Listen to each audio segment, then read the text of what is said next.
हमको धर्म के बारे में रिलीजन करके पढ़ा दिया। और ये जो रिलीजन है ये पूजा पाठ को कहते हैं। क्रिश्चियनिटी का एक शब्द आया रिलीजन, पूजा पाठ करना। कैसे करना? ईसाइयत को मानना, यीशु को मानना, बाइबल को मानना, चर्च में जाना, उसको वो रिलीजन कहते हैं। हमारे यहां उसको पंथ कहते हैं। और ये जो पंथ है, संप्रदाय है, इसको पूजा पाठ कहते हैं। वे ऑफ वर्शिप, प्रभु को प्राप्त करने का मार्ग। ये जो प्रभु को प्राप्त करने का मार्ग है, ये इसको रिलीजन भी कह सकते हैं। उर्दू अरबी में कहोगे तो मजहब कहेंगे, संस्कृत में हिंदी में बोलेंगे तो संप्रदाय, पंथ ऐसे बोलते हैं। अब ये जो पंथ है, इसके लिए 4 बातों की आवश्यकता रहती है। अगर 4 बातें सेट बैठती है तो वो पंथ कहलाएगा, रिलीजन कहलाएगा, मजहब कहलाएगा। इसलिए पंथ के लिए 4 बात। एक, शुरू करने वाला। दूसरा, कहां से शुरू हुआ वो उस पंथ का तीर्थ बन जाता है। जैसे मुसलमान का तीर्थ कहां है? मक्का। ईसाई का तीर्थ कहां है? यरूशलेम था, आजकल इटली बन गया है। ऐसे सभी संप्रदायों के। सिखों का कहां है? आनंदपुर साहब। बौद्धों का कहां है? गया जी।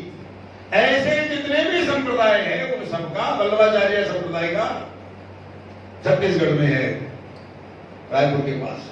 ऐसे जितने भी हैं सबका एक स्थान यानी तीर्थ हो जाता है वो। और तीसरा होता है उस कर्मकांड की जो रीति नीति है, उन कर्मकांड की रीति नीतियों को लिपिबद्ध करके किताब में लिख करके दे देते हैं। इसके अनुसार आप अपने जीवन को बनाने का प्रयास करो। उसको कहा उनका पवित्र ग्रंथ है। तो मुसलमानों का क्या है? कुरान। ईसाइयों का क्या है? बाइबल। बौद्ध का क्या है? त्रिपिटका। सिखों का क्या है? गुरु ग्रंथ साहब। ऐसे सबके ग्रंथ हैं। और चौथा है, उनको फिर धीरे धीरे लंबी प्रक्रिया में एक प्रकार की बात को करते करते वो पंथ जब बन जाता है तो उस पंथ को किसी नाम से पुकारने लगते हैं। जो कुरान और इनको मानता है उसको मुसलमान, जो बाइबल और यीशु को मानता है उनको ईसाई, जो बौद्ध और गया और त्रिपिटका को मानता है उनको बौद्ध। ऐसे करके ये चौथा विषय फॉलोअर्स का कोई नाम पड़ जाता है। अब आप और हम, मैंने आपको सामने इसलिए विस्तृत रखा है ये कि आपके ये संप्रदाय समझ में आ गया होगा, पंथ समझ में आ गया होगा, रिलीजन, ये जो कुछ भी हम कह सकते हैं उसको मजहब। ये 4 बातें अगर हमारे हिंदू पर चलती है तो हिंदू धर्म की जब हम चर्चा करेंगे तो आप में से कोई भी हमें खड़ा होकर बता सकता है इसकी स्थापना किसने की? कोई है क्या? कोई नहीं है ना? इसका कोई एक ग्रंथ है क्या? एक ग्रंथ भी नहीं है। किसी एक पर्टिकुलर स्थान से शुरू हुआ है क्या जो तीर्थ है उसका? तो वो भी नहीं है। और फॉलोअर्स किसको कहेंगे? तो है ही नहीं कुछ भी। तो ये पंथ नहीं है तो हिंदू धर्म है। इस धर्म को ठीक से समझने की आवश्यकता है। और ये जो धर्म होता है ये कर्तव्य बोध होता है, ड्यूटीज ऑफ लाइफ। मेरे जीवन के कर्तव्य क्या है, मेरे जीवन का आचरण क्या है, मेरा स्वभाव कैसा बनता है, इसको कहते हैं ये धर्म होता है। इसलिए जब पूछा आहार निद्रा भय मैथुनम च सामान्य में तत्पशु विवराणाम, ये भोजन करना, सोना, बच्चे पैदा करना और अपने से ताकतवर से डरना, इन 4 चीजों को पशु भी करता है, मनुष्य भी करता है, दोनों में समानता है। तो फिर दोनों में अंतर क्या है?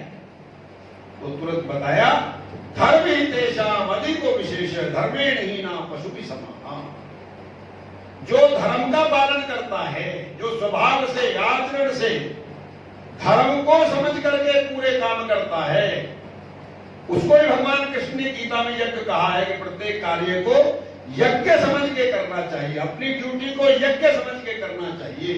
जब यज्ञ समझ के करेंगे तो परिणाम क्या निकलेगा? फिर 3 बजे पहुंचने की सूचना दी तो 1-1 मिनट की चिंता होगी ना, लेट ना हो जाए।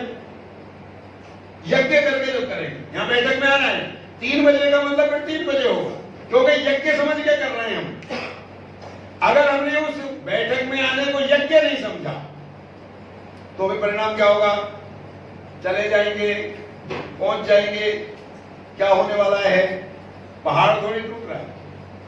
तो वो क्या है कि बैठक में तो आ गए, बैठक में उपस्थित भी हो गए, परंतु उस बैठक में यज्ञ से यज्ञ मान करके उस बैठक में नहीं आए तो फिर यज्ञ का परिणाम भी जीवन पर नहीं आएगा। धर्म की पहचान ड्यूटीज ऑफ लाइफ, और ड्यूटीज को यज्ञ बनाना यानी धर्म का पालन करना। इस प्रकार से हमारे देश में ये सब चलता था।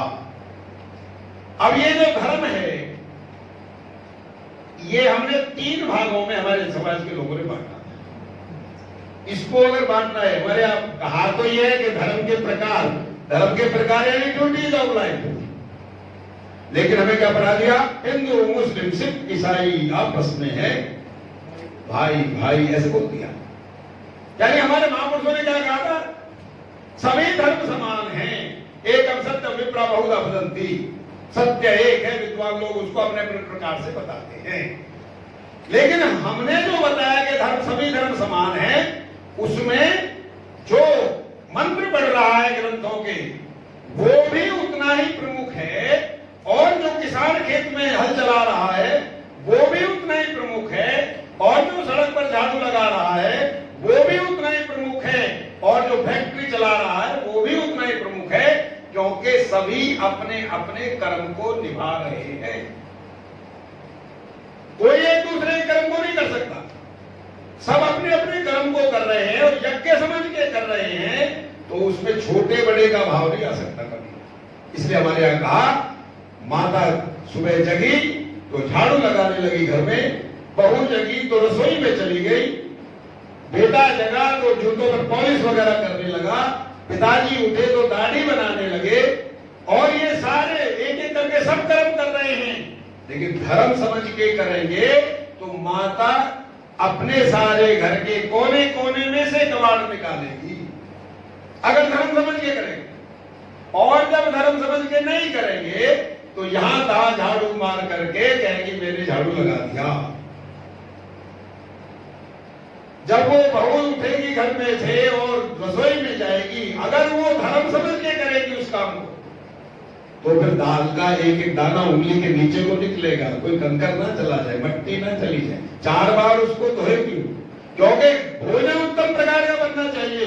मैं अपने धर्म में इस यज्ञ को किसी भी प्रकार से कमजोर नहीं होने दूंगी, इसका फल मिलने वाला है मेरे परिवार को, मेरे हाथ के खाना बनाने से सब ताकतवर होने वाले हैं, इसलिए वो फल मेरे परिवार को मिलने वाला है, इसको यज्ञ समझ करके करना।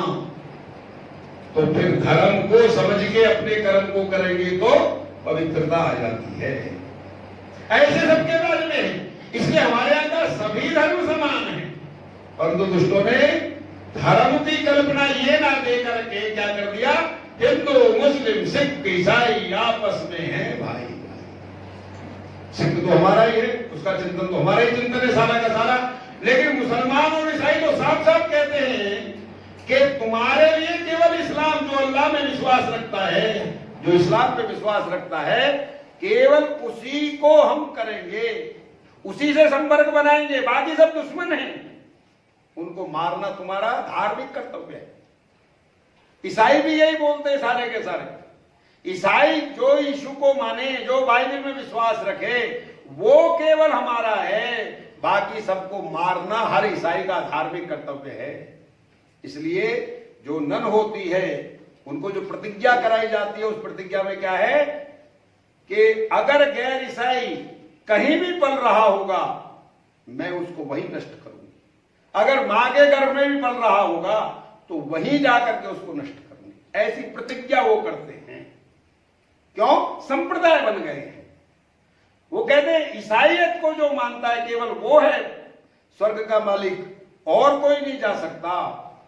हमारे यहां सबको कहा गया जो जाना चाहता है ईमानदारी से अपने जीवन को बढ़िया बनाओ, सबको भगवान का रास्ता मिलेगा, सबको स्वर्ग मिलेगा। लेकिन उनकी छोटी कल्पना के कारण से हमारे साथ तालमेल ही नहीं बनाया। हमें सेकुलर करके समझाया जाता रहा, भाईचारा बढ़ाओ मुसलमानों से। हम तो भाईचारा करते रहे और वो हमको भाई को चारा समझते रहे और हमें पीटते रहे, मारते रहे, भगाते रहे। जहां जहां कमजोर हुआ हिंदू वहां से भागता है। तो इस धर्म की कल्पना को हम ठीक से अगर समझ जाते हैं तो फिर हमारा कार्य ठीक हो